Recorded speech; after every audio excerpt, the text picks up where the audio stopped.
Test ও টি-20 cricket থেকে অবসরের ঘোষণা দিয়েছেন অলরাউন্ডার সাকিব আল হাসান। ২৬ সেপ্টেম্বর ভারতের কানপুরে সংবাদ সম্মেলনে তিনি এই ঘোষণা দেন। ভারতের বিপক্ষে দ্বিতীয় টেস্টে মাঠে নামার একদিন আগে এমন ঘোষণা দিলেন ৩৭ বছর বয়সী এই তারকা ক্রিকেটার। অবসরের কথা জানিয়ে সাকিব বলেন, আমার মনে হয় টি-20তে আমি আমার শেষ ম্যাচ খেলে ফেলেছি। সাকিব জানান, আগামী অক্টোবরে ঘরের মাঠে দক্ষিণ আফ্রিকার বিপক্ষে সিরিজই হবে তার টেস্ট ক্যারিয়ারের সর্বশেষ সিরিজ। গত বছরের নভেম্বরে ভারতের মাঠে ওয়ানডে বিশ্বকাপ খেলতে যাওয়ার আগে সাকিব বলেছিলেন খুব শিগগিরই ক্যারিয়ার শেষ করতে চান। এবার কানপুর টেস্টের আগে সেই ঘোষণা চলেই এলো।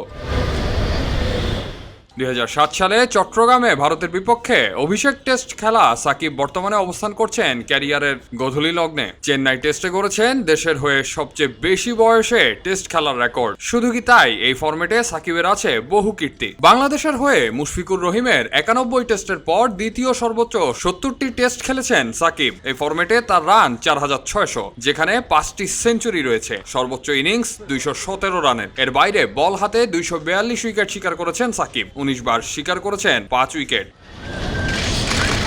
সাকিবের টি-20 অভিষেক হয়েছিল ২০০৬ সালে জিম্বাবুয়ের বিপক্ষে খুলনার শেখ আবু নাসের স্টেডিয়ামে। ব্যাট হাতে ২৬ রান আর বল হাতে ১ উইকেট নিয়ে বাংলাদেশের জয়ের সাক্ষী হয়েছিলেন তিনি। দেশের ইতিহাসের প্রথম টি-20 ম্যাচেই ছিলেন তিনি। সবাই যখন জোয়ারে গা ভাসায়, কেউ কেউ শির দাঁড়া সোজা করে ঘুরে দাঁড়ায়।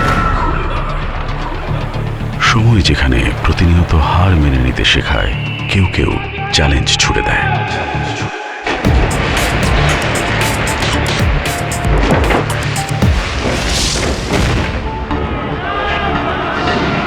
পক্ষপাতের ভিড়ে আজ থেকে কোনো পক্ষ নয়, খবর হবে নিরপেক্ষ।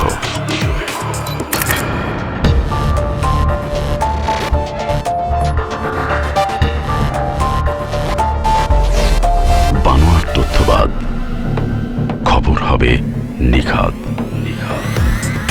ভেঙে গুজবের শিক, খবর হবে নির্ভীক। এলো মুক্ত চিন্তার স্বাধীন দৈনিক খবরের কাগজ।